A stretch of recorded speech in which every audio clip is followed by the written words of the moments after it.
is live. Is live. Is life? Is live. Hello, one viewer.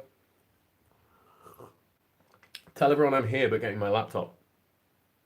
I'm here but getting my laptop. Which is there. Inches away.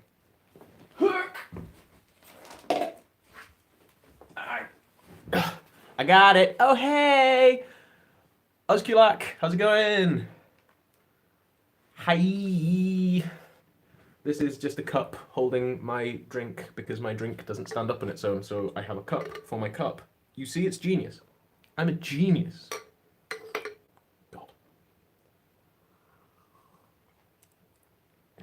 My mug is in the shot. I know, but I kind of came out of the toilet and went, I've got half an hour until, I've got 1 minute until I'm meant to be live. So that's how organised I am tonight. Good afternoon, friend. It's not a kettle. I don't have a full kettle. I did get into a huge, not exactly an argument, I just got into like a big old rage last night with somebody on Facebook who's doesn't have a cat. Right, so they go to college in the US, they're not allowed kettles in their dorm, and they don't have a kettle, and they were like, if I don't have a coffee maker, what am I supposed to make tea with? And I was like, a kettle? A saucepan? Your bare hands? Osric! Love you, Osric. Love you. I just... Oh my god, I'm literally, I'm sat here with my laptop. I'm organised. It's going so well. I know, right? They didn't have any knowledge of like, how do I make a cup of tea without a coffee maker? Like, how do you make tea with a coffee maker? How do you make tea with a coffee maker? See, I had an electric kettle in college, Gem, in my room, and we weren't supposed to have kettles in our rooms because they were a fire hazard. But I had one because I was a naughty boy. But somebody decided that Jolly Jape. I'm going to stop gesturing with you at you with a knife now. Ted knife, Osric. Love, love. Hello, SoCal and Montana. My God. Super cool. Super cool. I'm going to add myself to the audience as well. Look, it's me. Looking at me. Looking at you. Looking at me. Looking at you. The magic of the internet, the wizard magic. Is everything all right sound-wise, by the way? Can you guys hear me? I'm using my phone, and I don't have a mic plugged into it right now, but let me know if it's like particularly freaky or anything in the sound, because I'm mega disorganized. Sounds good? Merci. Thank you. All right, so I don't have any like specific projects with me tonight. I've got a couple of bits and bobs. I've sort of surrounded myself with things and props and junk. What sewing stuff are you guys up to? I know a lot of you guys were going to bring some sewing projects, so I'm eager to know what you guys are working on while we chat this evening. You know, like the chatting, having a drink, having a chat thing. I figured we'd kind of do that. Penny Dreadful, hiya, dwi'n iawn, diolch. Sut wyt ti? Work pants. Nice. So your work pants. Catherine, you're making a men's shirt. Ooh. Like a modern men's shirt? Oh, brocaded tablet weave, Diane. Oh my god. Oh, brocaded tablet weave. I love tablet weave. I absolutely adore tablet weave. Silver brocaded tablet weave. Just, I'm not advanced enough to do that yet. Oh my goodness me. Ooh, spinning. Ooh, spinning Suffolk. Ooh, lovely, lovely Suffolk. We love a bit of Suffolk. This is great. I can look at this and still be here, and I'm keeping up with everything. I'm loving this. I'm loving this two-device. I feel like a 90s hacker with all of my screens in front of me. It's pretty lame, really, isn't it? Turn shoes. Oh, Lydia making fish leather turn shoes. Fish leather? Is that like the Soviet fish fur that's not actually made of fish or fur? Is fish leather like, is that human skin? Are you making human skin shoes? I'm okay if you're making them. You just have to tell me. I just need to know. Angela, hey, San Diego, how's it going? I'm glad you made it, Angela. Hi. Ooh, spring masks. Very nice.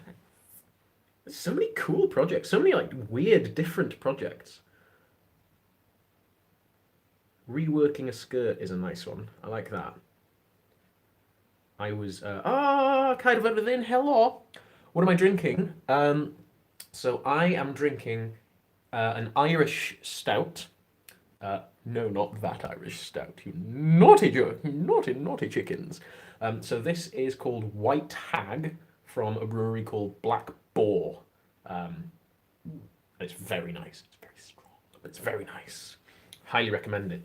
And I got it from my local that's just reopened, the Hanging Bat in Edinburgh. It's just reopened. My mate Andy runs it. And they should actually just be closing, so I hope they've had a good day. But yeah, strong beer from a strong Irish man. Ren Fair Kid. Oof. 46120. Nice. You're doing the historically accurate mods for Skyrim. Hell yes, they're so good. They're so good. It's well worth doing. Ah, Naomi, it's your birthday today. It's Marcus Aurelius' birthday as well. Oh, you've written it in the comment. Happy birthday. I'm fine. Thank you very much. I'm really good, actually. Yeah, I'm really good. Oh, Norris. Hello and nearly goodbye. Ooh, an Anglican rector for Colonial Williamsburg. That's really cool. That's nice and specific. I like that. A rector's kit for Williamsburg. I actually want to make some medieval ecclesiastical clothing.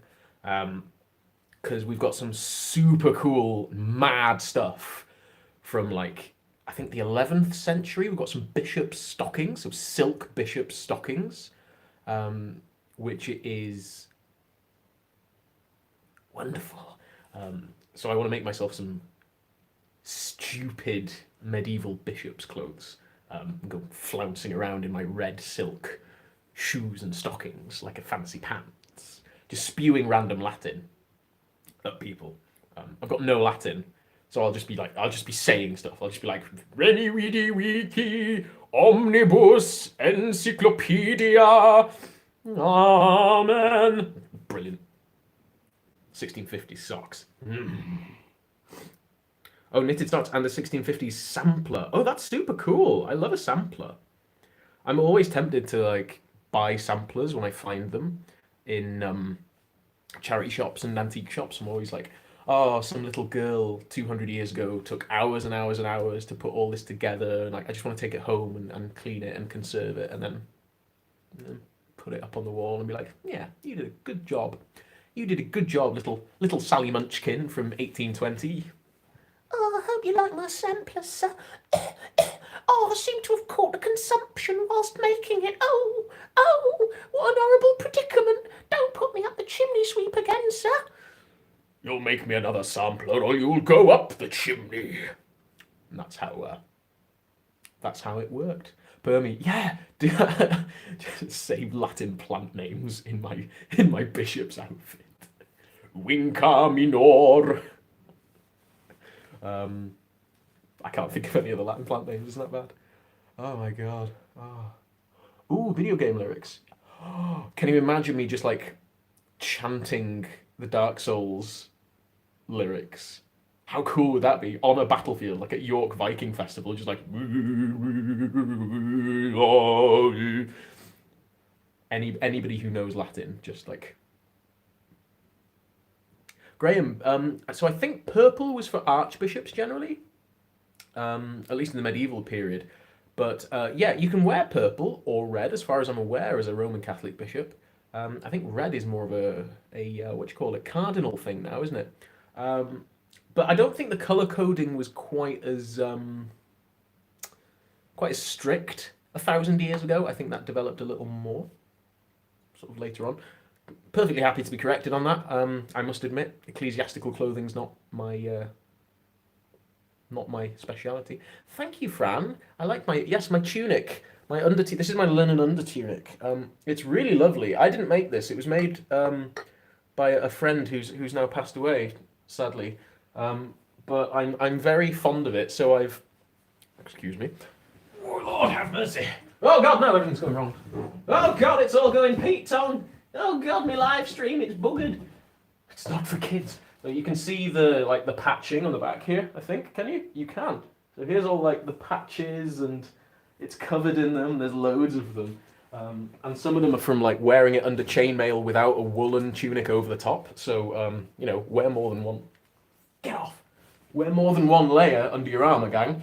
And some of them are from sitting too close to a fire. And then at one point it was being repaired by a fire. The tent blew down. My set's falling apart. The tent blew down and the fire set fire to my tunic. Yes! Got my nice...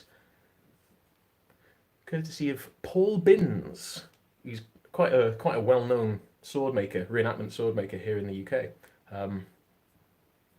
It fits just nicely, just under what you do with these. The purpose of these, the purpose of these, right, when they were invented, is so that when you were sat in the mead hall listening to the Jarl telling his stories, when you got bored, you put that there, and then you put 2 charcoal circles on your eyelids, and you pretend that you're still awake. So that's what this is for. Genuinely, this historically, it's like, and you can't snore because it's holding you. That's what this. What does this sword know of savagery? Boom, boom, boom, boom. Long ago, before the waves swallowed Atlantis. Are you binging my content in 3 days? Heavens.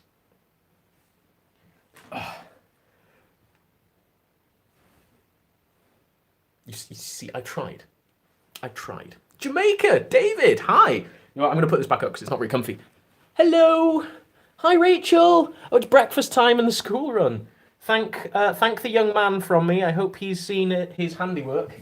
You know what I mean. This is a message mainly for Rachel, who's down there, down in Oz. So thank you ever so much for dropping by, Rachel.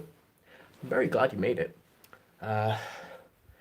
Deep archaeology dives. Yeah, there's going to be deep dives. There's always chaos energy, Bree. You know what I'm like. There's always chaos energy. The only reason there's slightly less chaos energy in my actual videos is because I spend 8 hours editing them afterwards. Oh, what's the best Redwall book? Do you know what? I like Rackety Tam. Gotta say. Any tips for making a pattern for a tunic, Nathan? I'm gonna hold my hand up here and say that I'm more of a draper than a patterner when I make clothes. So I like to kind of study the construction of garments and then sort of drape. I sort of make a mock-up, usually in cotton, and then I just kind of make it. I feel really bad saying that because I want to like provide loads of really detailed information on like my process, but genuinely I'm just like, okay, cool, so it's a rectangle and that goes over your head. All right, I'll make it bigger than I need to in every dimension, and then I'll just like pare it down, I guess. But because I've done loads of reading and stuff to try and help with that side of my videos, I reckon yeah, Scrafty Raven. Matthias is a great name. I sort of think don't be restricted for early medieval stuff. Don't be restricted by patterns, cause we have new interpretations coming all the time on how they actually made their clothes and what styles and types of garments were being worn. So everyone's like, oh, it's just a square cut tunic, that was all they did. But yeah, but we have tunics with side opening necks, and we have tunics with V-necks and rounded necks. We have tunics with front gores, side gores, fitted sleeves, looser sleeves. We have sort of woolen waistcoats from Heatherby. We have asymmetrical things. Video incoming on fun asymmetrical coats that I've been reading up on, which are going to be very nice. Bye, Fran. Thank you for dropping in. It's so nice to see you. Yeah, just go super early and be like, meh. Morganics, yeah. I'd love to fly across the pond and play with you guys in the SCA. I do. I've just had my coat of arms approved. I've just had my arms approved by the Herald. I don't think I've got a picture of the actual approved arms. North Wales. Who's in North Wales? What? Josh. Hey, hiya, Josh. You all right?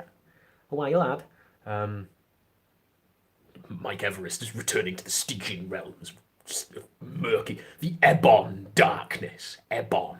I've been playing a lot of Conan Exiles with some of my mates, and like most of it involves on the voice chat just involves us doing Robert E. Howard style commentary and like the inky darkness of the unexplored realms of the black kingdoms of the south.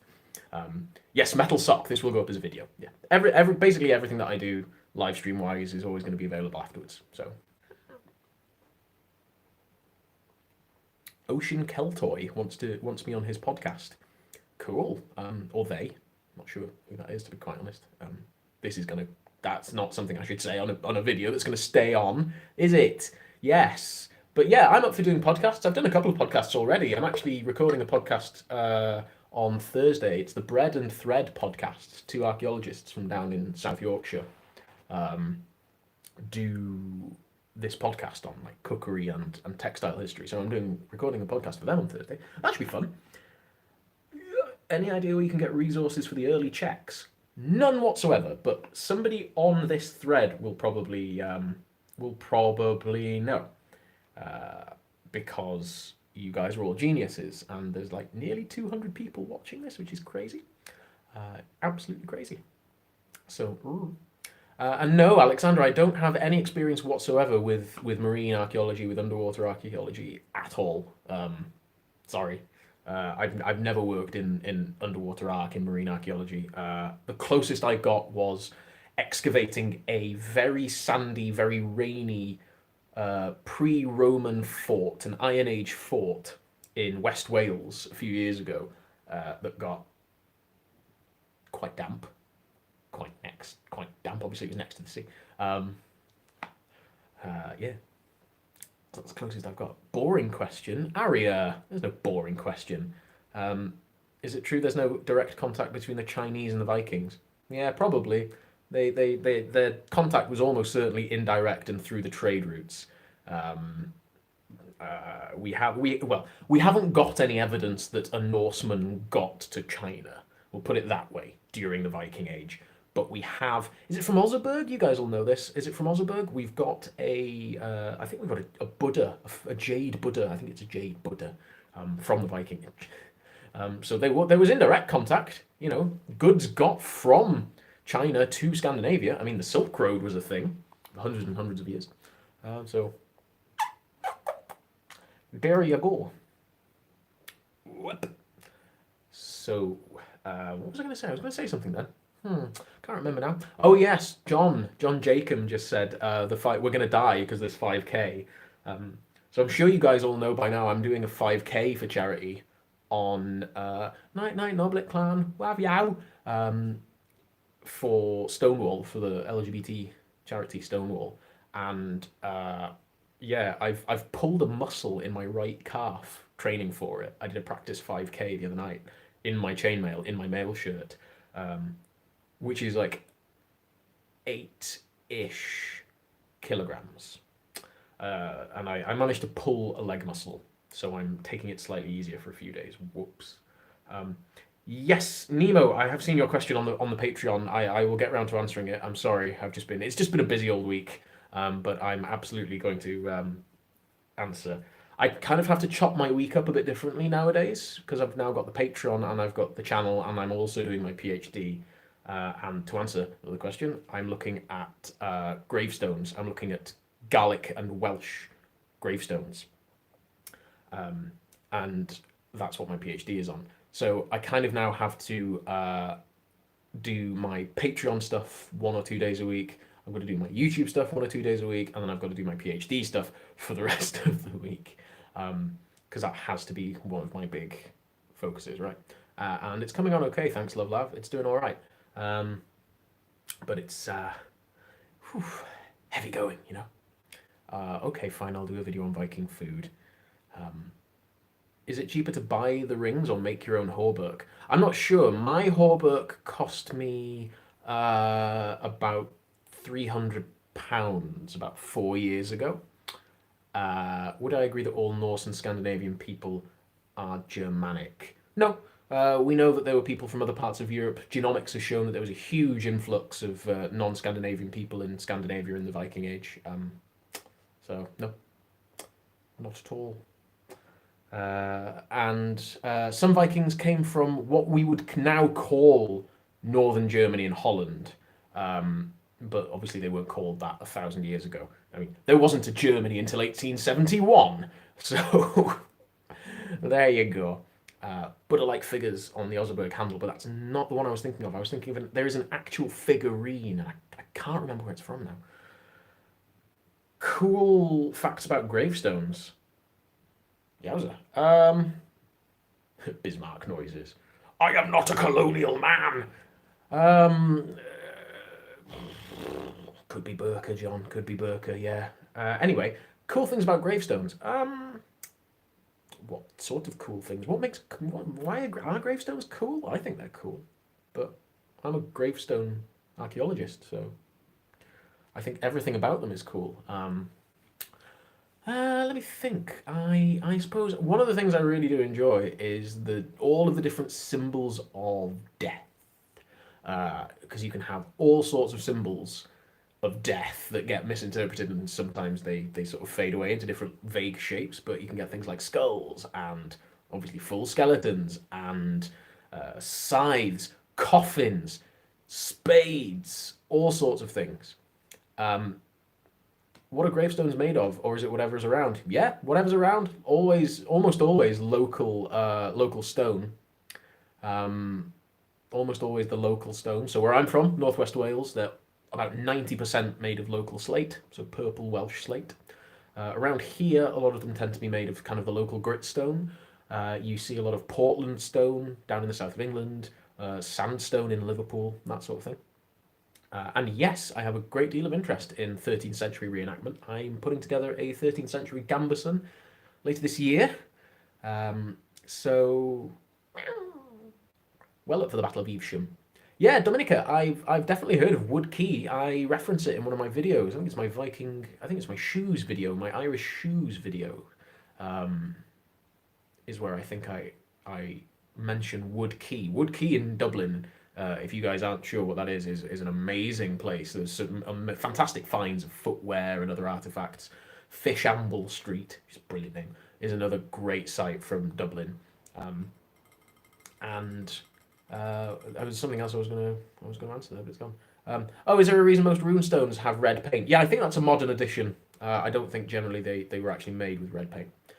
What's the oldest stone I've found in Wales? Gravestone. The oldest gravestone I found in Wales was, I think, 1616, 1620, somewhere around there, which is quite old for an external gravestone in the British Isles. Yeah, it's quite old. That's sort of about when you start seeing ordinary people having gravestones outside, is sort of second quarter of the 17th century. Have I found the Jewish grave areas in York? Places like Dewberry, you mean? Yeah, they built a car park on one of them. Whoops. People are asking me if I've seen some of the little graveyards in Edinburgh. I have been to every single graveyard in Edinburgh and Leith. Yes, I've been to a lot of them. Whole lot of them. A lot of graveyards. I like graveyards, guys. I really like graveyards. What are my plans for Beltane? I don't have any Beltane plans. I don't celebrate it. Not really a thing that I celebrate. Are gravestones all from monotheistic religions? No. You have gravestones in a lot of cultures. A lot of polytheistic religions use them.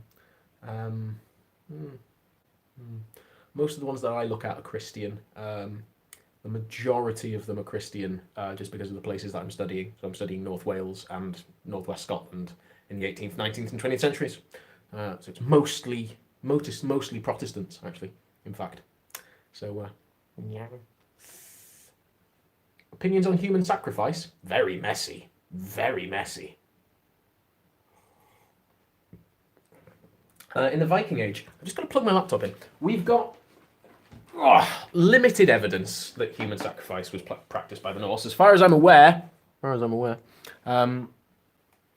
But in Crusader Kings 3, a lot of the stuff that's depicted has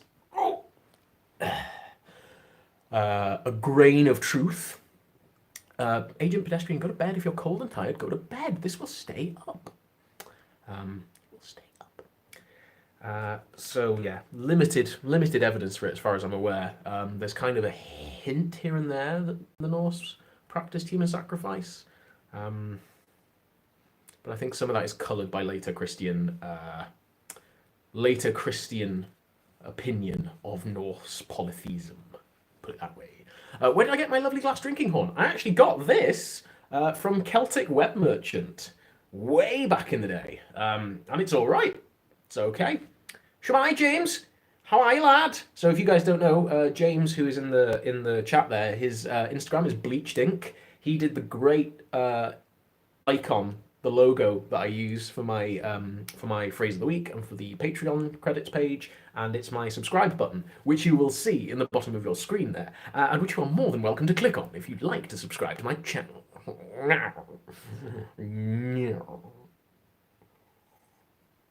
Never been to Scotland. I've never been to Scandinavia. I have never been to any of the Viking countries. Actually, never been. Never set foot in the Viking homelands. Shame. Big shame. So there we go. There we go. It's terribly sad. Ooh. Golly gosh. Lots of... Oh, James. Imagine there's another half there. You want to make a Viking-style shield? Wow. Yes, I have a couple of good sources on the Viking shield thing. Let me just... I'm typing and talking at the same time and I can't do this. Please hold. Jimmy.exe has stopped working and needs to be shut down. So, places for a good Viking shield, kind of walkthroughs. There is a project that's just happened. I think the National Museum of Denmark's got some good information, but somebody made a really good Viking shield, and I can't remember who it was. But don't you press F for my brain? It's not dead; it's just sleeping. Who made that reproduction of the Viking shield, guys? I know that Roland Varzecha. I can't remember how you pronounce his name. I'm terribly sorry, Roland. If you watch this, I do apologise. I hate mispronouncing people's names. It's such a terrible thing to do. Did a video where he references some people. He's Dimikator on YouTube. Is it the Combat Archaeology guys? John Fletcher, I think you're right. I think it was Combat Archaeology. Combat Archaeology. I just want to try and find the actual name of the website for you whilst I'm here. Combat Archaeology. Yes, here we go. So yeah, combatarchaeology.org is the Society for Combat Archaeology site, and they've got a great little run through on how they made their shield. So, how did I get onto my topic? My PhD topic? Actually, I was doing my undergraduate degree, and part of the field school for the archaeology department was going to the Isle of Man and doing a graveyard survey. Hey, Marilou. Thank you for being here. And I went on that, and I thought, this is nice. Do I agree with Shad that Kite Shield is best shield? I've got mixed opinions on kite shields. Personally, I prefer a scutum to a kite shield. I like a scutum. I think a scutum is a great shield. Or maybe a Mycenaean tower shield. I think they're quite cool as well. But, meh. Have I ever seen any of the bog bodies? I've seen loads of bog bodies, yeah. National Museum Dublin Archaeology. National Museum of Ireland Archaeology in Dublin has loads of bog bodies. More bog bodies than you could shake a stick at. Hi V, Snappy Dragon's here. Hey Snappy Dragon. But yeah, bog bodies rock. I love a bog body, me. Bog bodies are great things. I've seen the one, the Swabian knot bog body as well, which is cool. that everyone is like, oh, this is the guy with the side shaved head, and it's proof. And I'm like, he has male pattern baldness. He hasn't got a shaved head. It's an old guy. It's amazing. What do I think about the Arab description saying Norsemen were dirty compared to them? Yeah, probably. I mean, probably. Oh. Halston, are Spangenhelms really acceptable for Viking reenactment? Lindy Page versus Jimmy duel. I reckon I could take Lindy.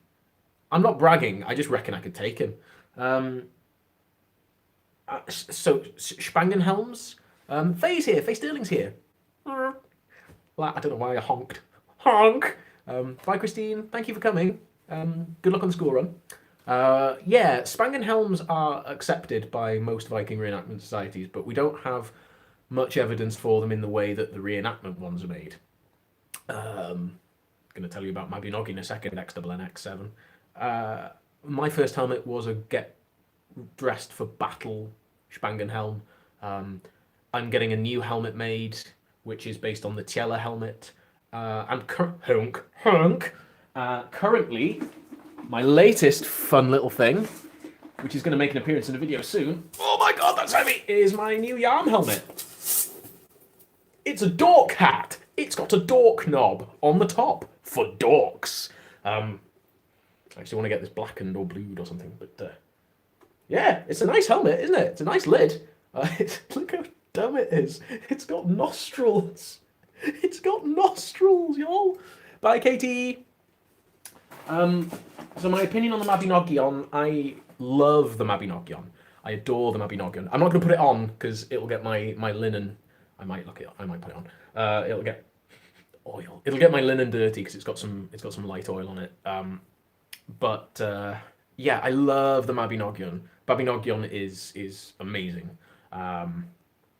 It's like the jewel in the crown of Welsh literature. So it's just beautiful. I think it's wonderful. And you've got the Alan Lee illustrated edition. Me too. I grew up with the illustrated Mabinogion.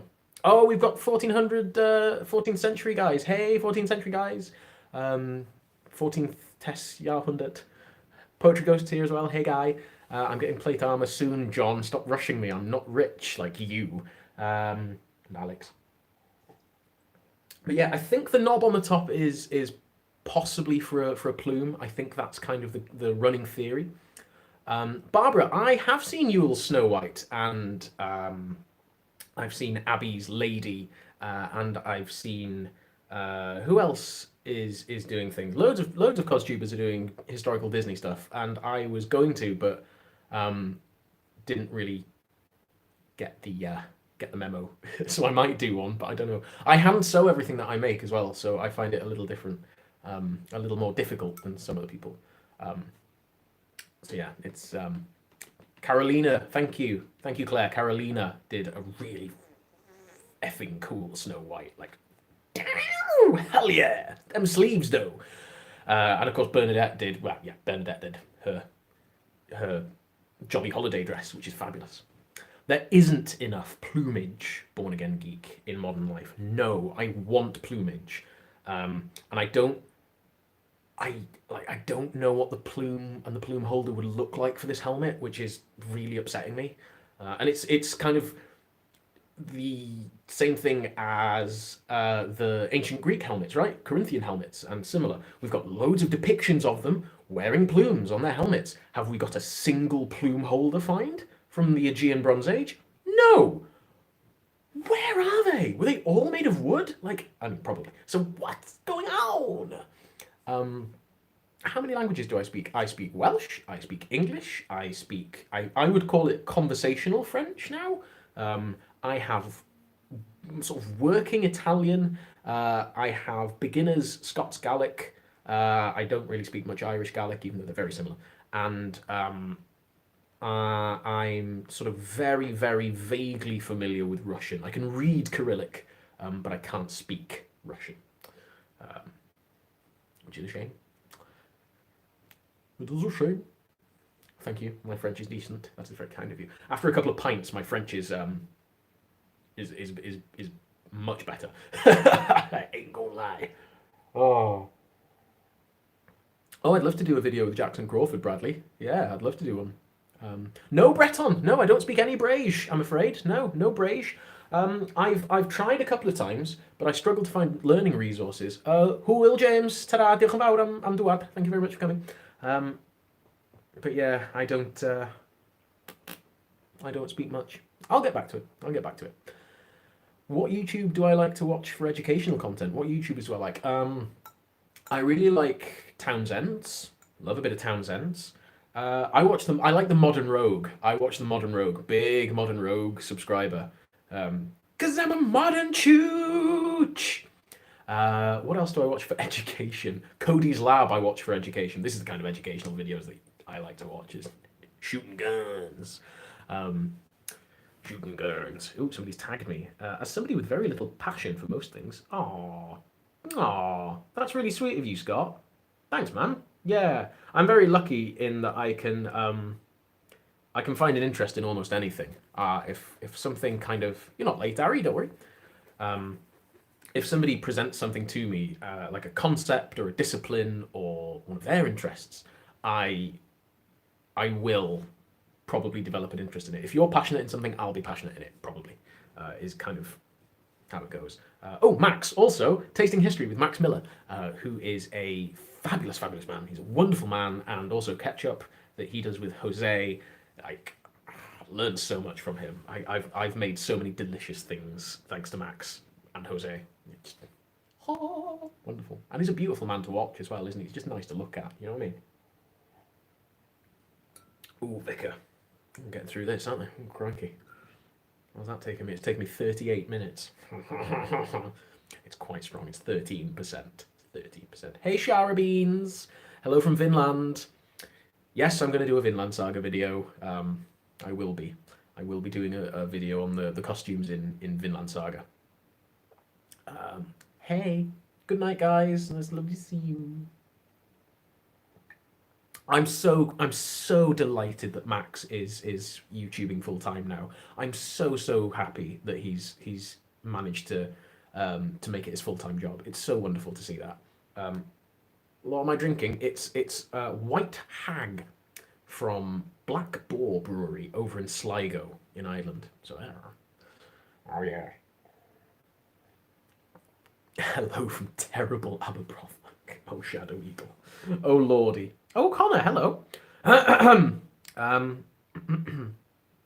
got a bit of a... Yeah, he was a live Disney prince. If you don't know, Max from Tasting History was a Disney prince. And Mr. Smee... oh, stop. He was a live Disney prince on the cruise ships with Disney, which is just awesome. How cool is that? Sugarloaf, your costume history teacher liked my videos. Oh, good, I'm glad. I live with a professional costume maker, so... were tighter men's hose possible to make in the 11th or 12th century? Yeah, absolutely. Yeah, in fact, tight hose for men is what we have evidence for in the 11th and 12th century. If you cut wool on the bias, you get an amazing amount of stretch from it. So, yeah, absolutely. Thanks, Sugar Bebop. Hey. He is a Disney prince, Nathan. That's why he looks like one. There was somebody was asking something else there as well. Herk! Will I ever do a video on Lonzo Meadows? Yeah, absolutely. I've been to Canada several times for various reasons. I love Canada. I'm a big fan of Canada. Canadaphile? It sounds a bit weird. I go after Canadians on the internet. And I really want to go to Lonzo Meadows. I've not had the chance to yet, but I will be doing a North American Vikings video at some point. And yes, I absolutely do play tabletop role-playing games of various kinds. I've been playing the Dishonored RPG. I was playing the Warhammer Fantasy role-playing game at one point this year before I had to stop, which is a shame. And D&D, obviously. Opus Eleni's here. Hey, Courtney. That was a beer burp. That was a washboard break. Ooh, Beamish. Draft Beamish. Ooh, very nice. And what is the latest era I would reenact? At the moment, World War II. is probably the latest I've done, actually, and the latest I have an interest in doing ever. I don't know. I just get a bit of a weird feeling from people who reenact, not from the people, but from the idea of reenacting like the Vietnam War or something like that. I just find that a bit. I don't know. I don't know. I've had a great time doing World War Two, and I'm actually starting World War One soon. Lilith's Embers. On which platform do I play video games? Xbox, PlayStation, and PC, mostly. Mostly. No, we don't have much post World War Two actually in the UK. No, we don't. Not a great deal. You don't really see like Korean War and Falklands and stuff like that, or like the SAS in the Iranian embassy. Imagine that. Somebody asked me something. What was the earliest period? So the earliest period so far that I've reenacted was 6th century Greek. And I would do earlier. I would go earlier. I want to go earlier and earlier until there is no earlier that I can go. I'd like to do Mycenaean at one point, maybe. Haha. Born Again Geek, you're one of my patrons. Yes, thank you so much. That's so kind of you. That's like unbelievably kind of you to want to be a patron on my Patreon. It's just mind blowing to me. Oatsy reenactment. I'd do an Oatsy reenactment. Hell yeah. Oh yeah, 6th century BC Greek, not 6th century AD, not Byzantine. Do I do accents when I reenact? No.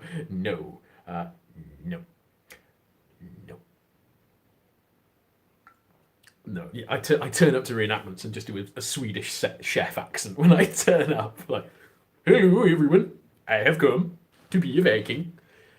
I'm gonna stop now. I've stopped. That was bad. 9th century Welsh armour, Mercian thing. This is the thing. We don't know. We've got no evidence whatsoever. They were probably trying to be Carolingians, just like everybody else in Europe at the time, you know? But then all of the depictions we have of Welsh people from Wales in the early medieval period, they look a lot more like the Irish and the Picts. So it's who knows?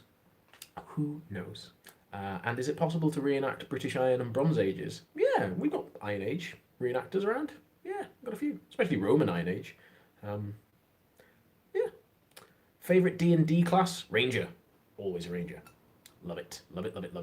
And have I played Assassin's Creed Valhalla? I have. And I enjoy it. And I think it's fun.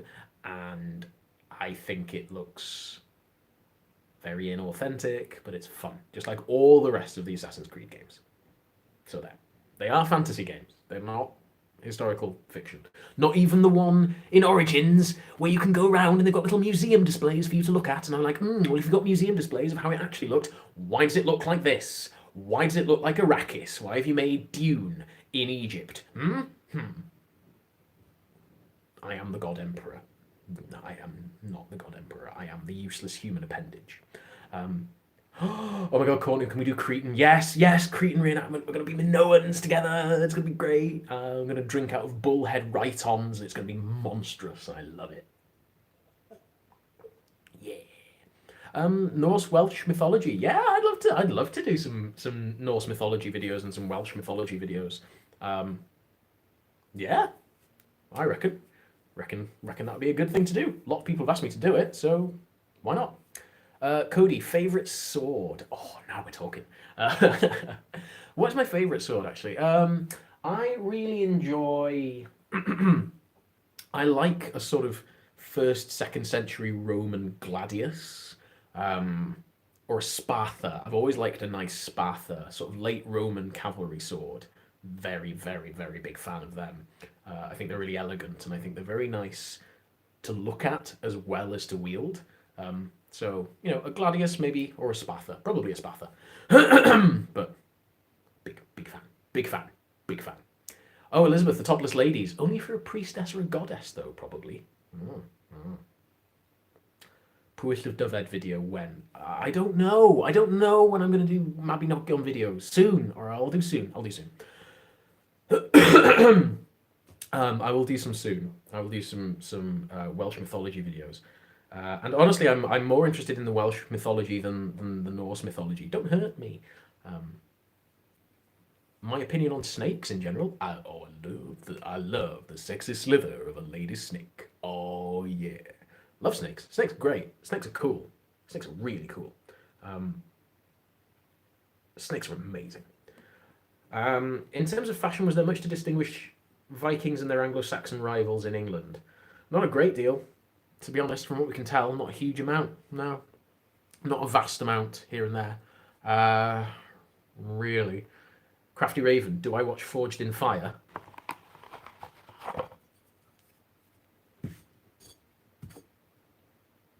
It will cut. There we go. Try portraying the Cornish. Just make them look Welsh, man. Just make them look Welsh. Can't go wrong. Make them look Welsh. They're in between Welsh and Brittany, so, you know, it will kill. So there. No, I love snakes. Molly, is the reenactment community receptive to people with disabilities? Pretty much all the reenactment communities I've been a part of have been, yeah. And if anyone's not, tell them they have to answer to me, and I will put them on the ground. Because if you're not receptive to all types and people in your reenactment group in the 21st century, you don't deserve to be part of the reenactment community, frankly, I think. Curious about the Deepika Hellenistic Corinthian helmet in the background. Yes, no longer there, now sold. It was part of what I used to wear to school workshops for my work, doing history school workshops for primary school kids. And bumpity bum bum bum. That sentence just died, didn't it? On its arse. Yeah, I sold it because it was made of steel, so it's completely wrong for what I was doing, because I was doing Bronze Age, but it was the only one I could afford at the time. So there we go. There we go. I got rid of it. I got rid of it. How am I doing in general? Danielle, thank you for asking, Danielle. How am I doing in general now with the pandemic? Okay. I haven't had any jabs yet. But I'm all right. You know, I'm good. Louise, how do you deal with your wheelchair in reenactment? So a friend of mine attends reenactments in her wheelchair. She turns up in her wheelchair, and then what she actually does is she covers it in cloth like this, and then she just like sits in her wheelchair and chills out on the living history encampment, like doing crafts and talking to people and chatting and eating and jangling away. And if she like needs to go somewhere and like she needs to use her wheelchair, she's like, right, off. Because like she needs a wheelchair, and like nobody's gonna mock her, right? And if somebody is like, oh, they didn't have wheelchairs back then, I'll just be like, get out. Don't do that. Don't do that. You're not welcome. Don't do that. I would just, you know, use your wheelchair. Like, do it. Mads, you found a stunning historical piece when you were out metal detecting. That's cool. Report it to your local archaeologist and your local archaeology authority. Mads, it's very important that you report all finds to your local authorities, to your local archaeologist. Otherwise, it is kind of useless, really. Do I have any tattoos relating to history? I don't have any tattoos. None. I've got some scars related to working behind a bar, but I don't have any tattoos. Whoops. Speed oops. Sight impairment. Oh yeah, glasses and contact lenses are always a bit of a bugbear for reenactment groups, but I say just wear what you need to wear. If you need to wear something, wear it. You know, it's a hobby. You should be allowed to wear your stuff. You say I said I live with a professional costumer. Does this person have a website? And am I willing to give the link out? Uno momento, por favor. Yes? Is it what is it? Just give me my Instagram. All right, yeah, it's fine. So go on my Instagram, look for Isabel Northwood, and she has links to her website on that. Yes, do that. Yes. Mads, you're volunteering at Rebirth. Yeah, I love it. Amazing, dude. Of course you have. Of course you've already reported it, but I'm very excited. I'm very excited that you found cool things. You're teasing us, Mads. You're teasing us with your finds. I love that. Yes. Yeah, it's like saying you can't join in if you wear braces, right? So dumb. If you need it, wear it, right? If you need to wear it, wear it. As far as I'm concerned, if you need to wear something to enjoy the day with your reenactor friends, then why on earth would I think you shouldn't? You know, it's meant to be fun, so be fun. You know, let it be fun. In terms of glasses, I think we've got glasses finds back to the 13th century. So, you know, if you're doing anything 13th century or beyond, get some specs. There's some really cool historical glasses makers out there, actually, which is cool. Yeah, do it. Am I interested in high medieval? Yeah, absolutely. Heck yeah. More than happy to do other communities. How's the reenactment fighting community? Back outdoors now in most places. Most places now, I think England is allowing people outdoors, so we've got some of the Viking groups training outside. I think Scotland is now allowing small groups to train outside, so that's good. Wales, I'm not sure. I think Wales might still be a little bit more locked down. Yeah. So it's going okay. It's waking up again now. Finally, it's waking up again. We've got lots of people. 6th of May we can technically train from, says John. Thanks, John. Yeah, so 6th of May we'll be back and training in Wales, which is going to be so nice. I'm so looking forward to hitting my friends with weapons. Some people are already training. You're training. What is my dream job? I'm really lucky in that I've had a couple of dream jobs already. So one of my dream jobs is to drive steam trains for a living, and I did that in 2012. I worked on steam trains back in Wales for a living, and I'm currently earning money by making videos on YouTube, which is amazing. So hey, fantastic. It's not a full-time job yet, but it's really, really cool. And any advice on dealing with hot weather while reenacting if you are prone to overheating? Yes, actually, because I overheat because I'm very naturally hot. I'm warm. I'm actually quite warm right now, just in my linen.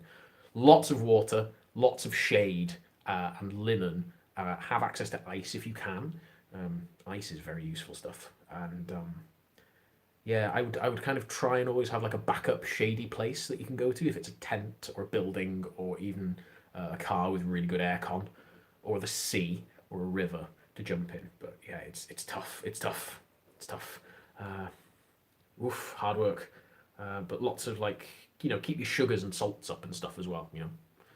Eat well, and don't reenact a heavy soldier of the high medieval period, so you don't have to wear plate armor, gambesons, and mail shirts, because that sucks.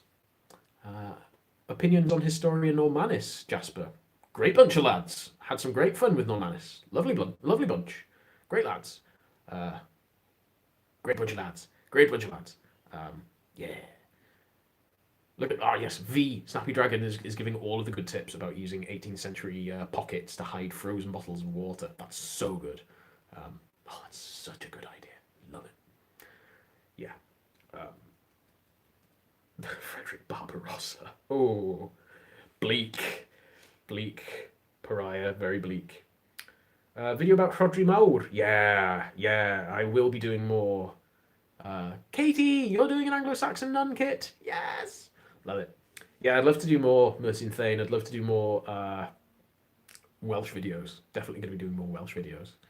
Rhodri Mawr and Hywel Dda is another one that I'd like to do. I'd like to do one sort of specifically on the. You've just said Hywel Dda. Love to do one on specifically on the laws of Hywel Dda, because they're such a rich document. You can get an awful lot from them. If nobody knows what these are Basically early medieval Welsh codified law that was written down repeatedly into the high medieval period. It's one of the first codified law books we have in Western Europe, which is super cool. Favorite stupid historical death? When I was surveying graveyards on the Isle of Man, somebody, I think his surname was Commode, I can't remember though, from the 1850s, was struck by lightning and then fell off a ship and drowned, which I thought was noteworthy. Noteworthy. Lots of really good tips on keeping cool, by the way, in the comments right now. So if anyone is wondering about keeping cool, definitely, definitely listen to some of that. What do I think of people with different cultures' kit trying to join groups of other cultures? I mean, cross-cultural contact has been a thing for thousands of years, so if you're the right period and you can justify it, see if they'll let you play, right? Miranda, tips on getting into reenactment for a broke beginner. Find a group with loan kit. Yeah, loaner garb is always handy if the group you're thinking of playing with has spare kit that they can lend you. That's really cool. Otherwise, start small, I would say. Start small. Try and find like a wool blanket or some cheap wool or even cheap linen. Sometimes you strike it lucky and you get linen bed sheets or Wendy! Hi, Wendy, at the Railroad Museum. Toot toot. Yeah, you can usually find cheap fabric if you look in unexpected places, you know, charity shops and that kind of thing. Sometimes they have racks of bed linen and sheets and characters and all that kind of thing. So, you know, just hunt around, hunt around. Any research advice for writing medieval fiction? Actually, yes. So if you're writing medieval fiction, there are legitimate sources out there that you can use. The reading lists and the bibliographies of Wikipedia articles are always a fun place to start looking for free sources of info. Lots of Google Scholar articles out there. And I would say avoid the blogs of other historical fiction authors.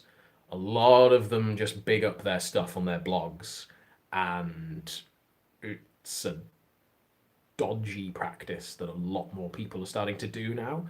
A lot of the groups on Facebook that are like Viking Age research, people will post blog posts and be like, just found this interesting article on Vikings, and you'll read it, look at the name and be like, this is your blog. You're an author. You're just trying to big up your book. How dare you? So be careful. Oh yeah, also for starting out, start small, start poor, start lowly, because lowly stuff is cheaper than more expensive people's stuff. More expensive people, more high class people, I guess. IKEA for cheap linen, really? I'm not going to go now at the close, but great tip, thank you. Could I make a video about Christianity in Viking Age Scandinavia? Yeah, this is all stuff I plan to make. I plan to make so many videos. Like I worry sometimes. I lie awake at night and think, I think I might run out of video topics, but I'm not going to. There's dozens and dozens and dozens of topics for hundreds of videos, so I'm not going to. I'm not going to. Rule of tincture. The rule of tincture is not something that really applies, as far as I'm aware, in Viking Age Scandinavia. It's a later thing, as far as I'm aware. But yes, that was certainly a thing later on in Europe. Being poor is cheaper than being rich. Thanks. Yeah. Oh, Jake, you sexy saint. Yes. I'm glad you were here. Doopy-doopy-doo. You're doing a... Oh, Katie. That's a fascinating sounding dissertation.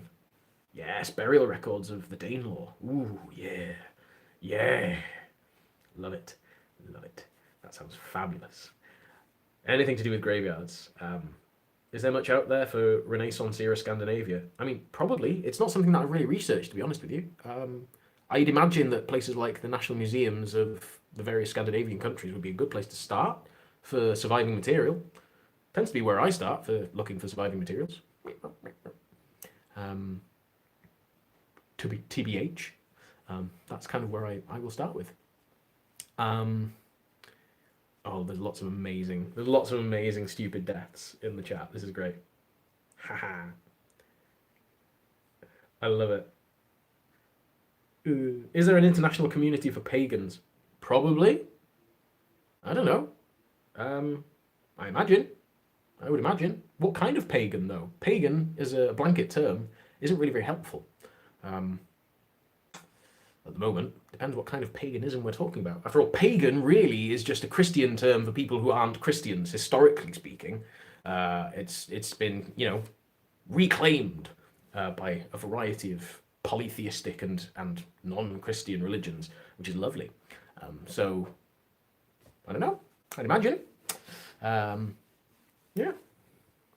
That'd be nice to think, anyway. Be nice to think so.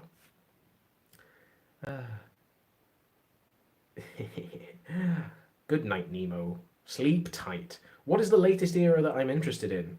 That's really difficult because I've been and heathen as well, Sir Frederick. Yes, but pagan. I think pagan comes from is it from the Latin? I think it's from Latin. Anyway, the latest era that I'm interested in is probably the 20th century. To be honest, honestly, any period is interesting. The modern day is interesting. There's no later or earlier. Well, there might be an earlier. I'm not that interested in the Neolithic period, to be honest. Anything before the Bronze Age, I just kind of go, meh, rocks. That's. I mean, I do. It's literally rocks. It's just rocks in fun shapes.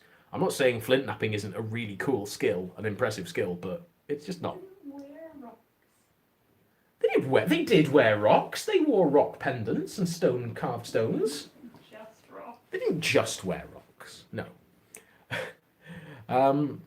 Do I still do English Civil War stuff? Actually, I will hopefully be doing some 30 years war stuff later this year, which would be nice.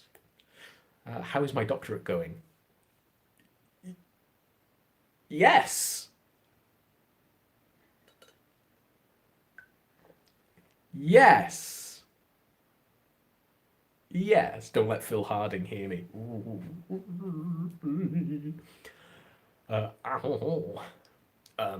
Yikes. Yeah, no. I like the Stone Age. I just don't find it as appealing as later periods. The big one that I've always loved and will probably always love above all others is Mycenaean Greece, because I just love it. It's mysterious, but really, really cool in what we've got. So I think it's just fantastic.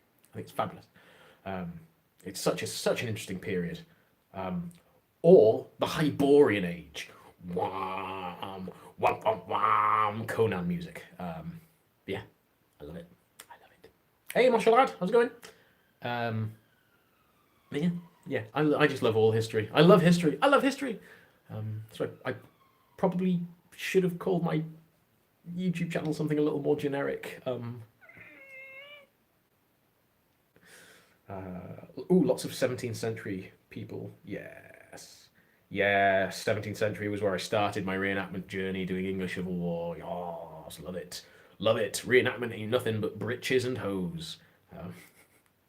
What's the most niche or strange fact, CM, that I'd like to share about Viking Age history? We've got no evidence for the Blood Eagle. There you go. I don't know. The strangest thing about Viking Age history, I think the strangest thing about it is that they got to North America. I think that's mental. I think that's just insane that they did that. Yeah, it's crazy. Cavalier or Roundhead, both. Who cares? It's not real. They're all dead. There are some people who do English Civil War who are like, how dare you reenact the Roundheads, you traitor! And I'm like, they were all awful. Like, they were all garbage. Like, Oliver Cromwell sucked. His son couldn't handle it because Ollie was a failure at teaching his son how to rule a country. Charles I had his head cut off. Like, no. They were all awful, mad by today's standards, extremist religious nutcases, and I'm just here to play with my friends and dress up in silly clothes. So, yeah. Do I have a big boy Dane axe? No, I don't. Not yet. Not yet. I'd like a Dane axe. I'm on my way to getting a Dane axe. Just looking for the right one. I'm looking for the right one. Yes, a plague on both their houses, English Civil War wise. Yeah, a plague on both their languages. Don't like. Any plans for merch, Beatrice? Maybe.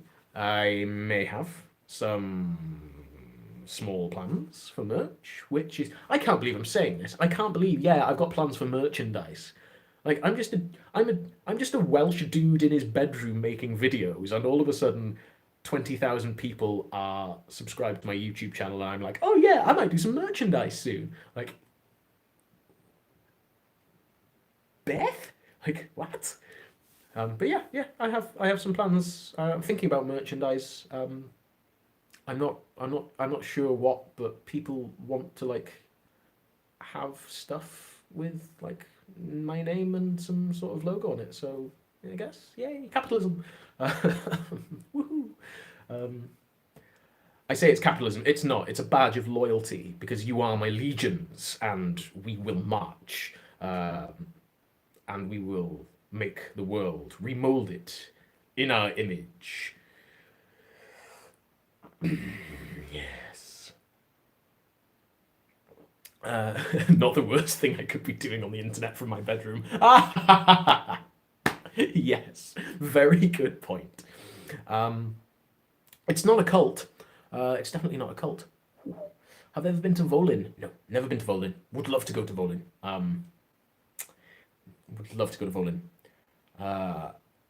Yeah, I think I've got 4 legions, 5 legions, imperial size legions. I think we've got more Republican legions possibly, but we've got a few legions. Favorite reenactment event that I've been to? That's tough. In terms of, probably in terms of the sort of the scale and the spectacle, York Viking Festival is always great. It's massive. You have hundreds and hundreds of Vikings on the field. It ends with a firework display, so it's awesome. Atmosphere-wise, we went to Raglan Castle, Raglan, or Rhaglan in the Welsh, last year with the SCA, year before last with the SCA, and it was so cool, so cool. Favourite multi-period event is probably Detling. Yeah, but yeah, I've never been to any of the big continental European. I've never reenacted in continental Europe. Actually, let's just give that as my blanket thing. Never reenacted in continental Europe. Yeah. Once this is all over, and my passport's useful again. Not that British passport's much bloody use anymore in Europe, but still, hopefully. Let's take a look at some more questions. You want merch, Mads? You will get merch. Ooh, that's a good tip. Thank you. Any tips for Viking Age kit hiking? Yeah, wear good socks. Wear thick socks. Layer up, and I would walk toe heel or ball heel instead of heel ball if you're wearing authentic shoes, because the ball of your foot is kind of naturally positioned to cushion you a bit better when you're wearing turn shoes. So careful of your heels, your ankles and knees, and leg wraps are really useful. Leg wraps are very good. So definitely wear your leg wraps if you've got them. Metal sock. I love your name. Favorite music? Oh, I've got loads. Anything done well, anything done well. I'll put on a playlist that's like Dead Kennedys, early 90s hip hop, then some Bach, and then some like heavy metal from the 70s, and then some Jethro Tull. So anything done well, really. Any good sources for Hiberno Norse? Bradley, always go to the National Museum of Ireland archaeology for your Hiberno Norse artifact needs, I would say. Buy Flying VS Farm. So there. Do I like the TV show Vikings? No, Katie, I do not like the TV show Vikings. I don't like it.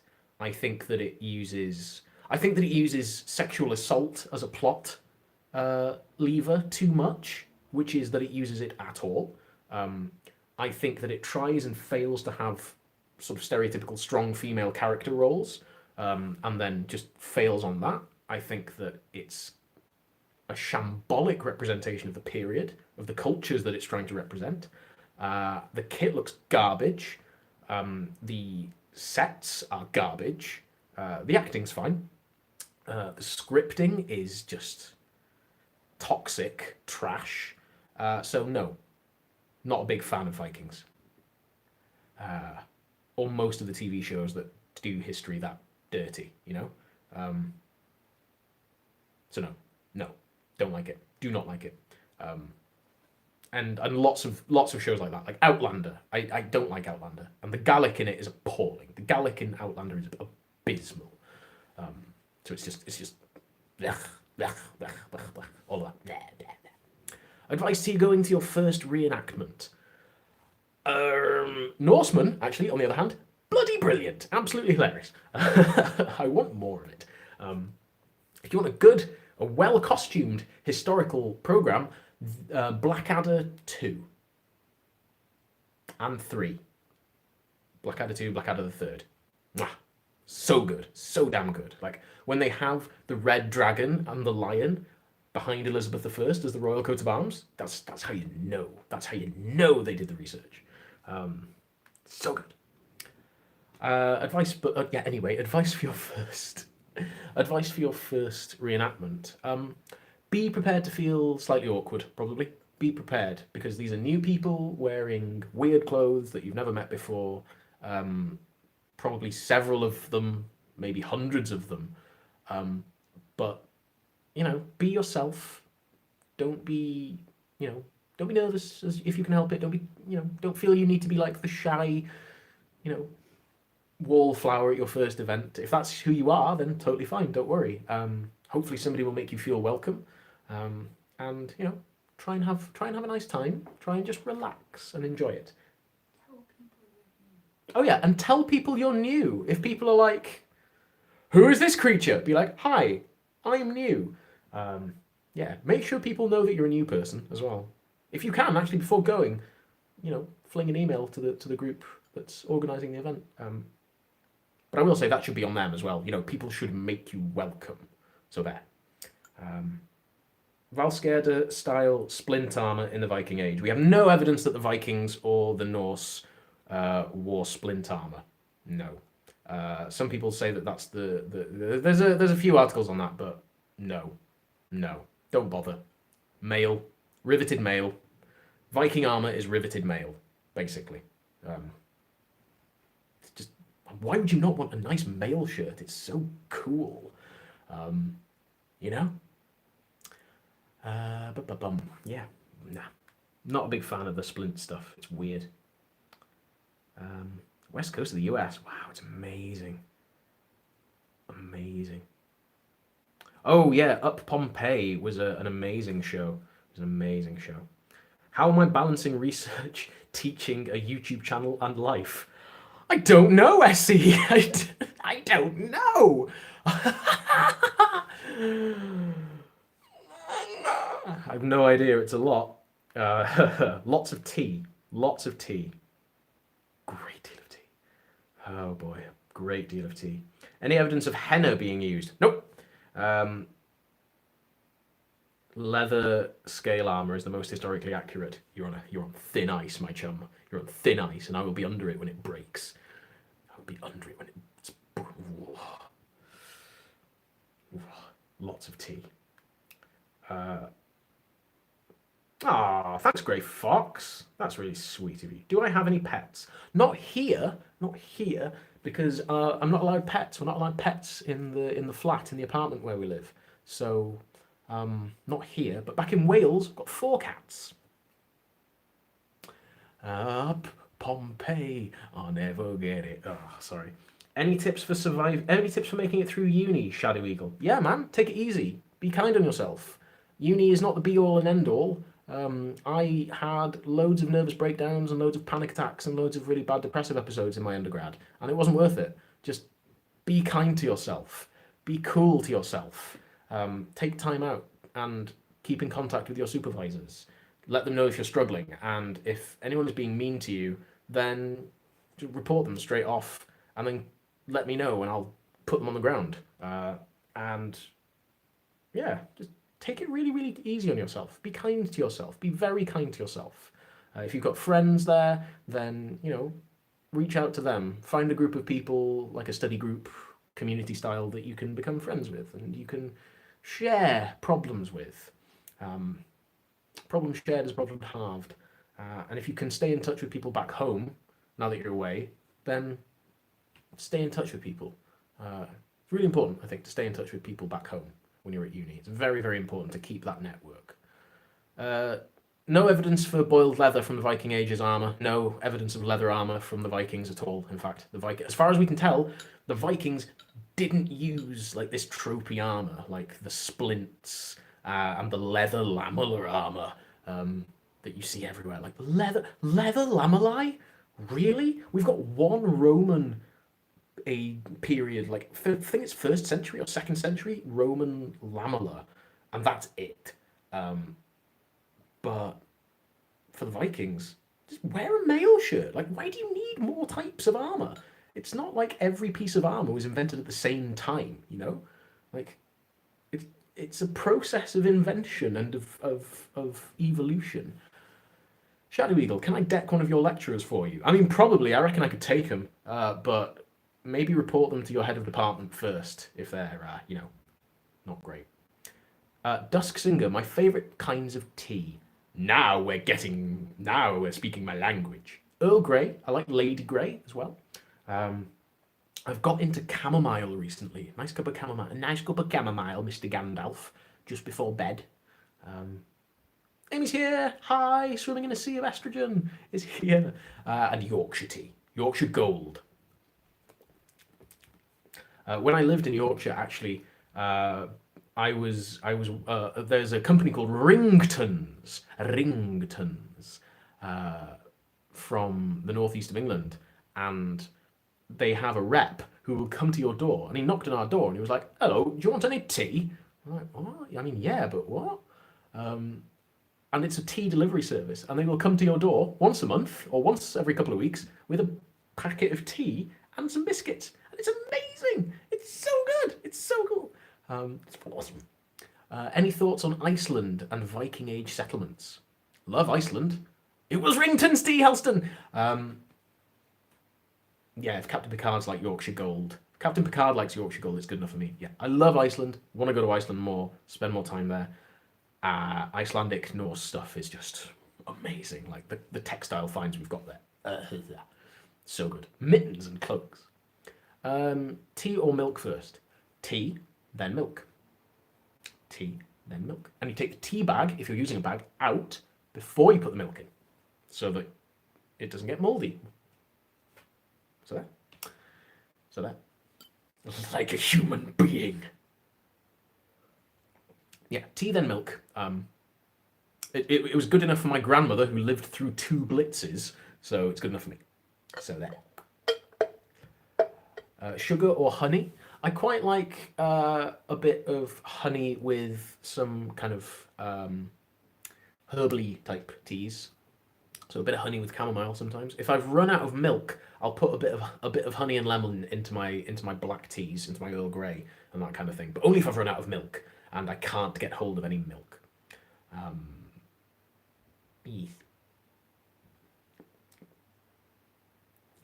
want some tea now. I want a cup of tea. Oh, sugar for black, honey for herbal. I like that. That's nice. Yeah, honey and herbals. A lot of people saying honey and herbal. I think honey and herbal tea is a really nice little addition. I think that's a lovely little addition. Because sometimes it can just taste a bit samey, a bit bland. Bit of honey with some peppermint or something like that. Ooh, just nice. Just nice. Nice little sweet something. Little tea break. Thoughts on the BBC farm shows? Oh yeah, Tudor Farm and Victorian Farm. I loved them. They were great. I think it was great. Yeah. Tudor Farm was great fun. Really enjoyed them. Really enjoy them. Yeah, really, really did enjoy them. Yeah, great fun. And what's her name's in it? What's her name from Tudor Farm? Ruth Goodman's in them. Yeah, good old Ruth Goodman's in them as well. She's great. Great fun. Yeah. Okay. I thought I was going to destroy my set again, but I didn't. Everything's fine. Oh, what plants?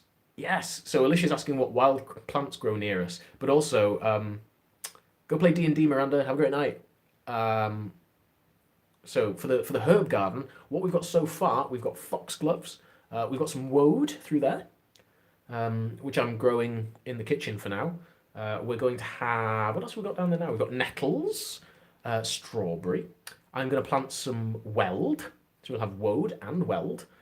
We have some lemon balm, which is lovely stuff. And we've got foxgloves for poison, obviously. And I've got a hop plant that's growing like the devil, which is amazing. And at the moment, that's about it. I'm trying to grow some other things, but our back garden's really shady. So it's kind of a struggle to get anything else fun to grow there. But I'll see what I can do, see what I can manage. Most of my time is taken up sort of trying to stop the nettles from just going everywhere. But it's going all right at the minute. Hey, might try some mint, might try some garlic, might try some other stuff. Oh, I've got potatoes as well. And what else have I got? I've got mustard, bit of mustard cress growing, and possibly some radishes. But I don't really like radishes, so there's not much point in growing them. It's also a communal garden, so I've got to be careful that I don't just like take all of the garden up. But you know, whatever. And you put the foxglove in the tea. Don't put foxgloves in your tea. Oh my god, in case anyone isn't aware, foxgloves are incredibly poisonous, like monstrously poisonous, like disgraceful poison. Bye, Slinky. So yeah, we shall see. We shall see. Everyone's telling me not to grow mint, but you know, I might grow it in a pot, right? Could grow it in a pot. Grow it in a pot. Jan says grow it in a pot. Yeah, grow it in a pot. I'll grow it in a pot. But yeah, we shall see what else I grow. But it's really sweet, actually. One of my neighbours keeps buying me plants, so it's kind of like, I don't know what I'm going to grow. I'm going to see what my neighbour buys me. But yeah, got some roses as well. Roses are useful for things. So, but in terms of wild plants nearby, we got loads of cool stuff actually nearby. We've got like ground elder. We've got some lemon balm growing. We've got blackthorns for slows. So that's all useful stuff, like wild roses and all that kind of thing. Yeah, lots of wild garlic as well. Lots of wild garlic. Yeah, lots of nice things. Lots of nice old-fashioned things. I'm going to have to charge my phone. It's just my charger cable's underneath my sword. Give me a minute.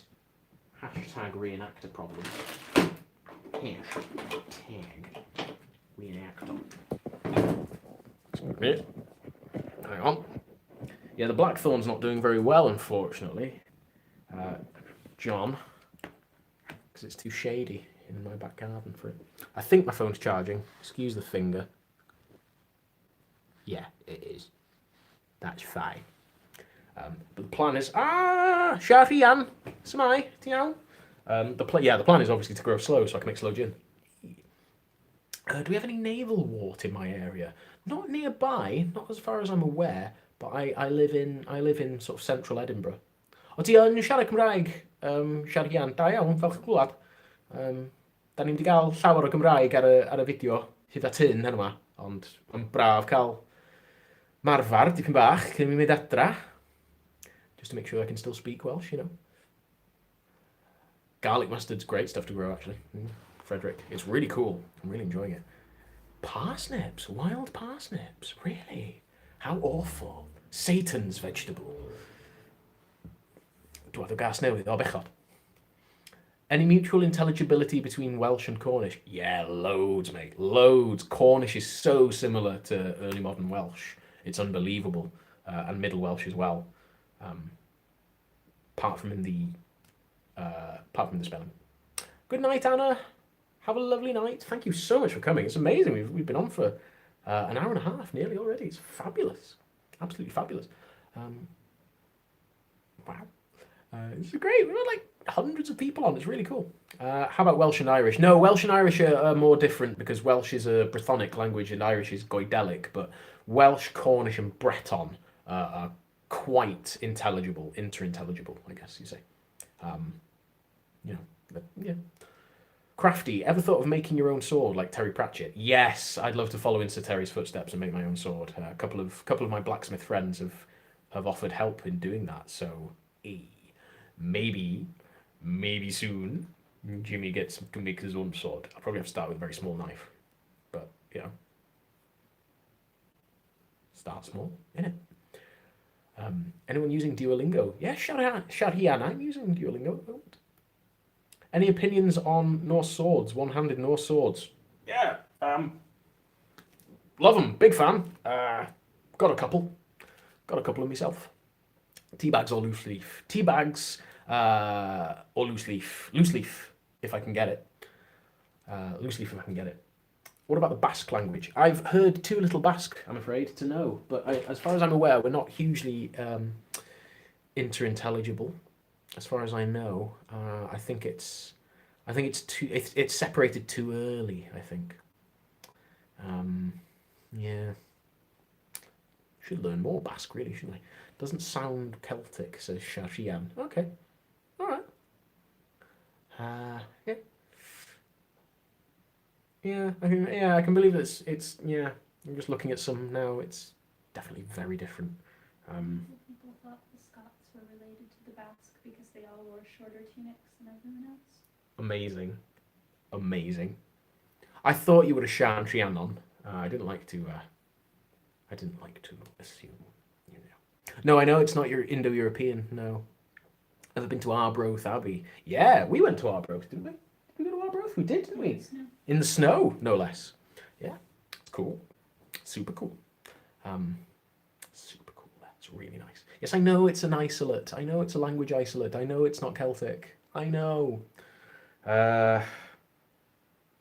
Stop putting it in all caps. We know. Can I sing? Yes.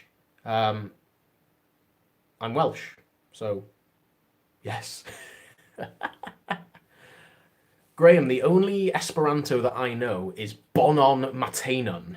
Bonon Matenon, which I think is good morning. And I only know that from Red Dwarf, because Rimmer walks in and said, Bonon Matenon, Listy, in one episode. So there you go. Di Gymraeg yn eich iaith gyntaf chi? Yndi, dwi'n siarad Cymraeg adra. Dwi'n mynd siarad Saesneg efo'r teulu o gwbl, os dwi'n medru. Dwi'n siarad Cymraeg, fel mamiaith, tafodiaeth.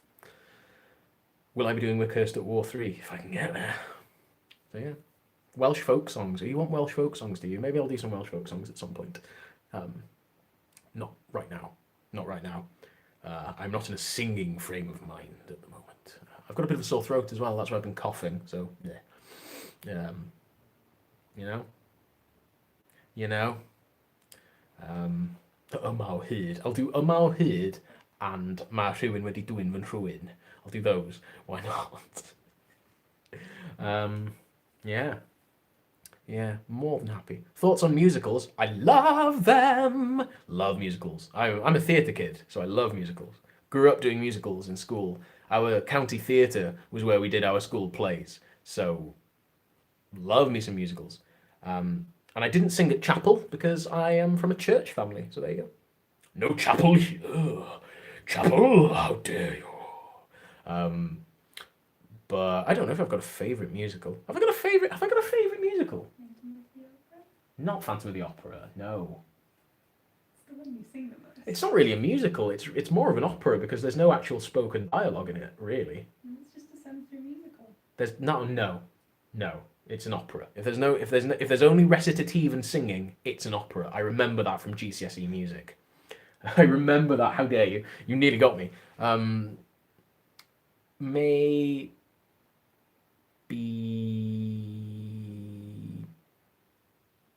Rocky Horror Picture Show. Yeah, I think it's probably a Rocky Horror Picture Show, isn't it?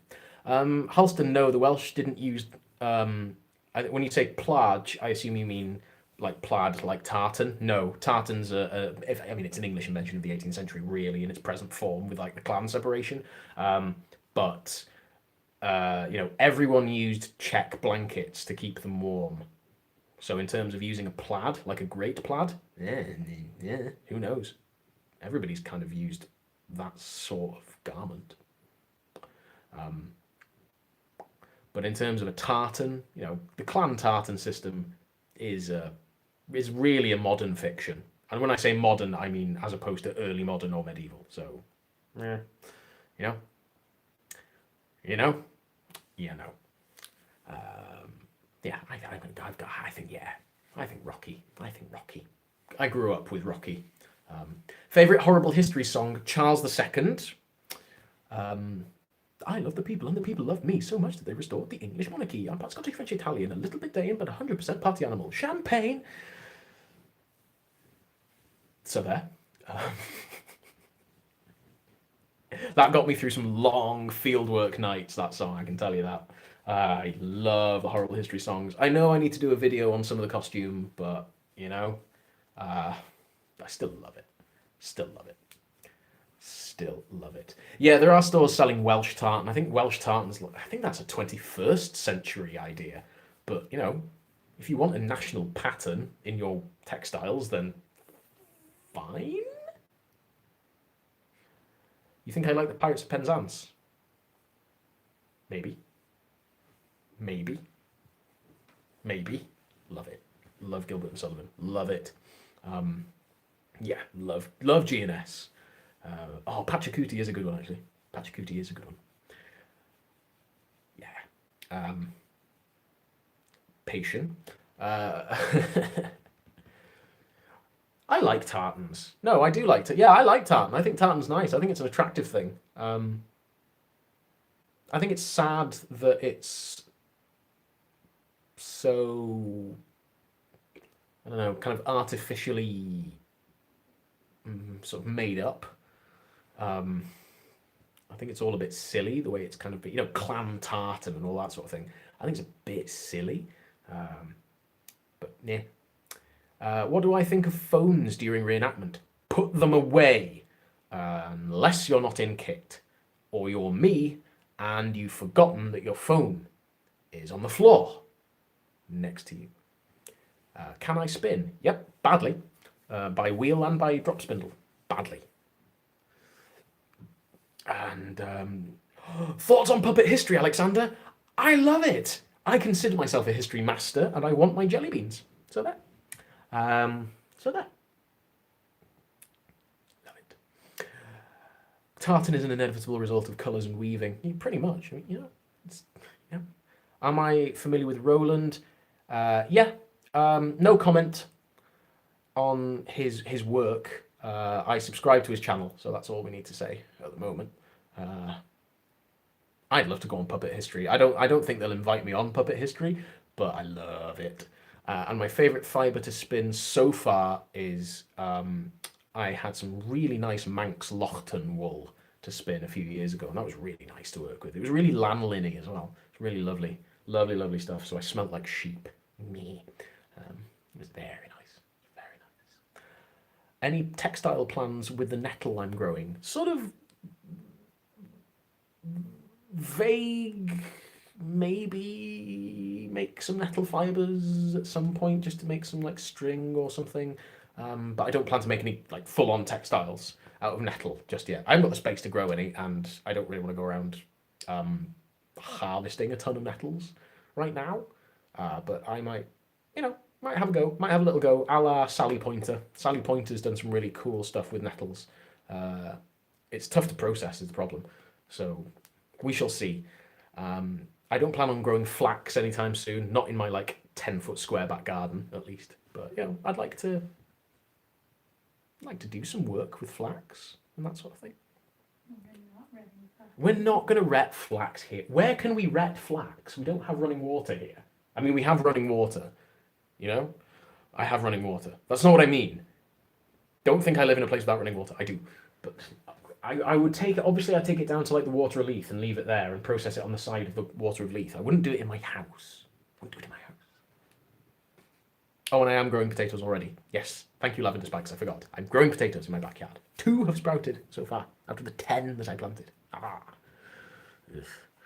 But we shall see how it goes. Hang on, what's this? Who do I think the sea people were? I think they were a combination of people. I think there were a variety of different people from all around the Aegean and the Mediterranean. Personally. What variety of potatoes? I can't remember. Can't remember. I don't know. I don't know. The type you eat, the type you make into chips, or boil them, mash them, stick them in a stew. Some kind of spud. I make growing some kind of spud, but I cannot believe what. The overhung Al tapestry is a merch idea. Sylvassa, that's a really cool idea. That's fun. Soily surprise. Oh, my unknown mystery spuds. It's going to be interesting. And then, yes, I will make them into crisps. Thoughts on LARP? Looks like good fun. Looks like fun. I mean, I like role-playing games, so I probably really enjoy it, right? Draw sea monsters for a uni game thing. Got any ideas? Lots of tentacles. As many tentacles as you can fit on the page. All the tentacles. And the little weird nippy squid mouth beak thing. Nim, nim, nim, nim. Nim, nim, nim, nim, nim. Nim. Mystery Spud turns out to be Nightshade. No. That's an issue in some places, isn't it? Deadly Nightshade. Ever done much baking in my time? Yeah, man. Love baking. I love baking. I love baking. I've got 5 separate types of flour in my cupboard in the kitchen. Love baking. Max, I'm not going to really do any comments on Grimfrost or any other brands. I don't really feel it's my place right now to call out other people and their products, but you know, you can probably gather my thoughts on them from some of my other videos. You know, I don't know. I feel uneasy doing that kind of discussion in my videos. I don't feel comfortable doing it, so I'm not going to be doing any of those kind of things right now. But my favourite kinds of baking. I like a sponge cake. It's very boring, I know, but I like making a sponge cake. I gain great satisfaction from just making a good, light, fluffy sponge cake. And a nice, a sort of a bread is something that I've only just started experimenting with. I think I made a decent loaf of bread. Didn't I? It was all right. It was a bit heavy. It was a bit cakey. I like cake as well. So it was good. It's nice. Scones. I like scones as well. Don't make scones very often. I should make some scones. Yes, I say scone, not scone, because I'm an absolute scumbag from North Wales. But yeah, I wasn't one of those people who was like banana bread and sourdough every week during lockdown. Never actually made sourdough. I don't think. I don't know. Have I? I don't think I have. Sourdough starter. Hmm? I didn't notice the sourdough starter, so I don't think you did. I don't think I've got any sourdough starter in the fridge. If I have, then it's a surprise to me. I don't know. But we shall see. Maybe I'll make some sourdough. I don't know if I could be bothered. It seems like effort. But I've had soda bread, Irish soda bread. Yeah, I've had it. I love soda bread. It's nice. It's nice. Cake or death? Cake, please. Do crumpets give me trypophobia? Nah. They hold no fear for me. Crumpets hold no fear for me. Do they hold fear for you? No. Crumpets hold no fear for anyone in this household. No. We love them. I love a crump. I love me a crump. They are easy to vanquish. They're easily vanquished. Easily vanquished. Mans, I've never actually tried mail making. No, never tried mail making. I want to. I have plans to start making and tailoring my chainmail first before I make more mail. And yes, I said chainmail. Fight me IRL. And honestly, I think I prefer a scone to a Welsh cake. And I do like boiled puddings. Sticky toffee pudding is my favourite one, I think. Or spotted dick. I like a spotted dick. Lovely, oh, nice. With custard, cold custard, and a hot pudding. And that way you get the different temperatures and the texture. And vicar. And do I put jam or the cream first? What I do is, you see, I put cream on one, jam on the other, and then I put them sideways together so that they're both equal in whatever. Honour. So, even if it's a Welsh cake made by my nan. My nan never made me Welsh cakes. Never made me Welsh cakes. See you, John. But yeah, I like scones more than Welsh cakes. There's more to them. They're bigger, so you get more. It's like a giant Welsh cake. Scones are giant Welsh cakes. So, what's not to love? Both alike in dignity. Thank you, Courtney. Yes, I'm forgetting my Shakespeare because I'm sleepy and my brain is mush. But yeah.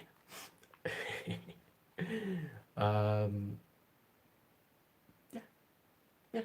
But who cares? You put it in whatever order you want, man. Let's stop. Let's. That's enough with the fussing and the feuding.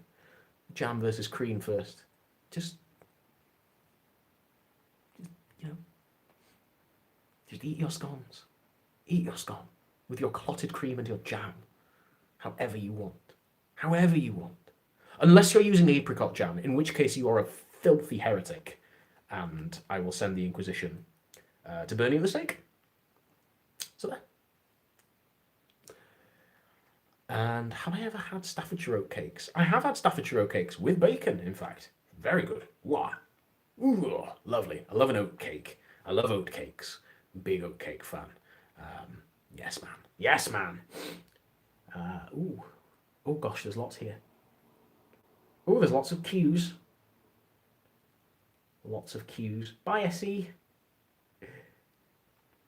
Oh, goodness me. You can make your own clotted cream. I'm sure you can. And I like it. There's nothing wrong with apricot jam. It just doesn't belong on a scone. I'm sorry. Video on traditional Welsh food. Oh, keep your eyes peeled. There may be some nice collaborative things going on in that area in the near future. So keep your eyes peeled on the channel. Yeah. Nattiest historical hat has to be the fully developed chaperon, which is the single stupidest piece of headgear ever invented. Excuse me. Gonna sneeze. Oh, yeah. Thank you. Real good. That was a good one. Yeah. Chaperons. I love them. They're so dumb. They're so stupid. They're so silly. So silly.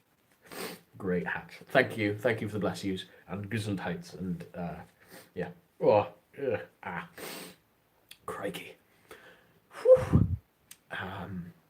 And then in terms of the nattiest period for dress, Jimmy loves him some 1810s. Jimmy loves him some sort of 1790 to 1810.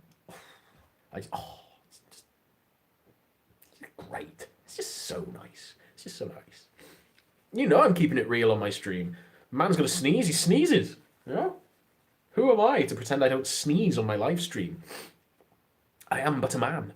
I've sneezed out most of my brain, but there you go. Is there anything I know about Old or Middle Welsh? More letters involved, K's and V's in Middle Welsh, which is great.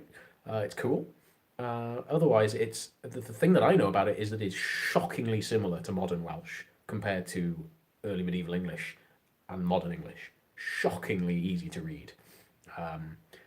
It's amazing how easy it is to read Middle Welsh if you're a fluent Welsh reader and speaker. Apart from the occasional word per sentence you might need to look up. I intend to have a look. I intend to have a look into that at some point. My favourite Mainer is on. Hey Main, how you doing? Mainer, up to the fenders. In lobster. Don't laugh, that's how they're talking, Main. I know it. Oh, goodness me. Oh, I say. But yeah, Middle Welsh is awesome. Middle Welsh is great. Will I do anything on plant dyeing? Yeah, at some point I'll do some more plant dyeing stuff. But I'm not an expert in plant dyeing. I'm an absolute novice when it comes to plant dyes. But I have friends who are very, very good, experts, in fact, in plant dyeing. So I want to recruit some peeps to do some things with me. Yeah, yeah, yeah, absolutely. Does it ever make me does it ever make me cringe when people butcher Welsh words? I don't cringe. I kind of feel the need to help sometimes, because it's, you know, if you don't know the phonology, it's difficult. If you don't know the phonetics, it's tough. But once you get that, it's really, really easy. See my video on this subject. But yeah, doesn't make me cringe. Doesn't make me cringe. Am I North Walian or South Walian? I am North Welsh. I'm from Bangor in Gwynedd. And yeah, that's where I'm from. Do I know much about the extinct Brythonic Cumbric language? Not a great deal, to be honest, no. Are you from Conway, Victoria? We'll go for a pint sometime.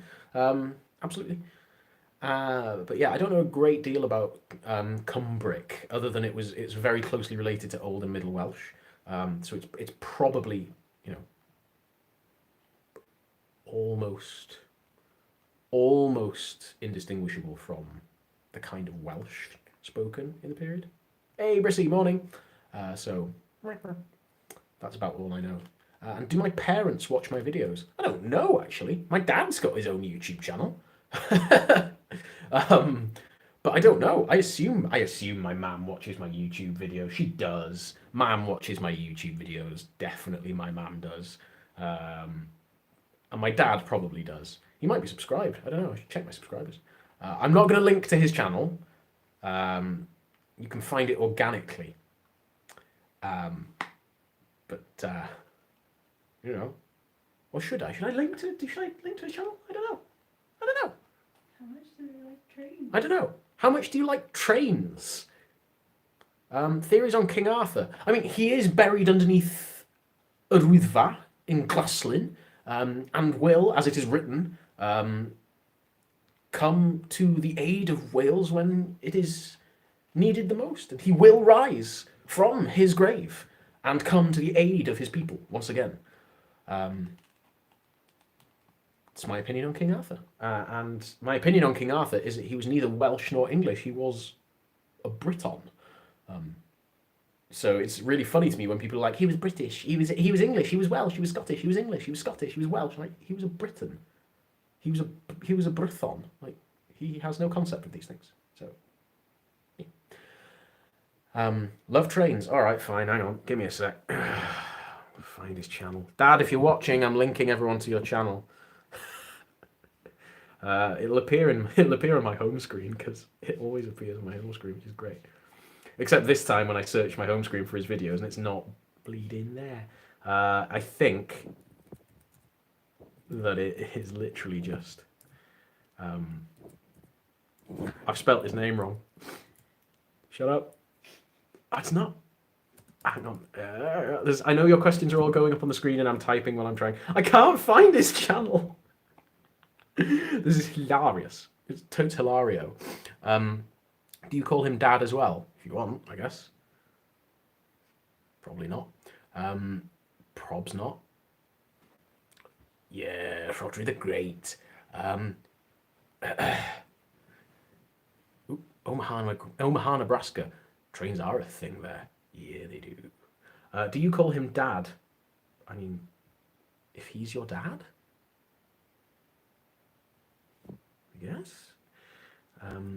I guess. You don't have to call him Dad if he's not your dad. Oh, right. So he's called James Johnson 6H. All right, 6 Hotel. James Johnson 6H on YouTube is his channel, and he's got a couple of hundred new kids, which is great. So there you go. So there you go. He can enjoy that. He'll hate that. He'll hate that. Oh, hang on. I just have to. Oh no, it's fine. Never mind. There we go. Sorry, I just had to block a hater from my channel. I always enjoy doing that. I enjoy blocking haters. It's fun. because they all leave loads of comments, which obviously boosts my channel and my engagement stats, which earns me more reach, so more people watch my channel and watch my videos, and it's a beautiful circle, and I find it really funny. So there. Brisbane, hey Jeanette, love it. What's a king's father called? Dad. Owain Glyndŵr? Question mark? Yes, Tyler. Great stuff. Love a bit of Owain Glyndŵr. Yeah. Really interesting figure. Really interesting figure. Not a particularly nice man, by some accounts. Oh, he is subscribed to me. Excellent. Thanks, Brie. Thought he would be. And yeah, sort of led a failed rebellion against the English in the 15th century. That's about all I've got off the top of my head, really. But yeah, they do need to make a good movie about Owain Glyndŵr. They really, really do. If anyone on here is a Hollywood producer and wants to enlist me to help you make a film about Owain and help with things like pronunciation, then I am all ears. I am all ears. Why are people obsessed with Atlantis? The time before Atlantis was swallowed by the waves, the Hyborian Age, a time of legend, of heroes, of Conan. Boom, boom, boom, boom. Boom, boom. I will always bring it back to Conan if I can. Ooh. Do I have any superstitions? I mean, I've struggled with obsessive compulsion. Does that count as superstition? It's you know, I don't know. Do I have any superstitions? I salute at magpies. I always salute at magpies. But I've also eaten magpie, so I don't clearly have that much respect for them, I guess. So maybe that's a thing, right? I don't walk on graves. I never walk on graves when I'm at work, gravestoning. So I guess that's just a respect thing as well, actually. So yeah, maybe that's a superstition. Hi, sorry, I just had to reconnect for a second there. I think it's telling me that I need to go offline in a sec because it's getting quite late and I'm getting quite tired. Was magpie tasty? It was all right. Yeah. It was okay. It was all right. I found it a bit greasy. It was quite nice though. Quite tasty. Favorite Terry Pratchett. Oh, wait, school circle. Wait. Favorite Terry Pratchett book. I liked. I can't. I'm sorry. I can't. I love too many of them. I really love too many of them. I don't know. Some of the earlier ones. I find some of the Tiffany Aching ones difficult to read because he wrote them so close to his death. But things like Mort, really love Mort, Reaper Man, Guards, the Sam Vimes. I like the Sam Vimes novel. Seven is shorthand for Agus. Tarpalate Ashling. That's really cool to know. Thank you. Wow, I love that. That's really interesting. Anything death. Yes, anything death, so Biased says. Anything death, absolutely. My first Pratchett book was Colour of Magic, actually. Colour of Magic. No, I lie. Feet of Clay. Feet of Clay was my first Pratchett book, and then The Colour of Magic. Yes. Oh, no, I know. Yeah, I know. I know. Yeah, I wept when he died. I was at work in an office job at the time, and I just went outside and cried. And then I looked around, there were like 3 other people there crying as well, and I was like, yeah, I know. Oh, so sad. So sad. But Death is the best character. Yeah, Death is the best character. Yes. I know it's getting late. I said it was getting late. Goodness me. Yes. Am I into runes? I mean, not as like a recreational drug or anything. They're interesting. I find them interesting. Runes are an interesting thing. They're a different type of writing system. You know runes, don't you? Yeah. So yeah, they're interesting. They're interesting. Yeah, I don't mind them. I don't mind runes. Runes are okay. And Granny Weatherwax, obviously. Oh, dearie me. Cool. Good night, Doro. I think I need to go as well, because it is Oh, love, love. I will say hi to Isabel, of course. And yeah, I think it's about time for me to bimble. Mead or ale before I go. If it is a reenactment, mead. If I'm just casually having a pint or a drink, ale. But yeah, I am sleeps. I am sleeps. So I'm gonna head off. I don't know how you sign off on live streams on YouTube because do you have to do the like and subscribe thing? I gather most of you are probably already subscribed to my channel. Stay cool, I guess. Nos da. Have a lovely evening. Bonne nuit, buona notte, and you know, toodaloo, sweet dreams. Stay cool, be excellent to each other, and hopefully I'll see some of you guys live at reenactment events soon. If you ever see me at a reenactment event, come over and say hi. Don't be strangers. Never be strangers at like an SCA event or whatever it may be, wherever it is. But yeah, thanks ever so much for coming in. It's so cool to have hundreds of people on the stream. It's amazing. Oh, thank you, Tiger Lily. I must water my plants. That's a good reminder actually. So Nostar, Ukiva, and whatever time it is in the world where you are, stay safe, stay happy, take care of yourselves, and don't forget to pet your cats and lick your children on the cheek. And then don't tell them why. Bye! How the hell do I turn this thing off? There.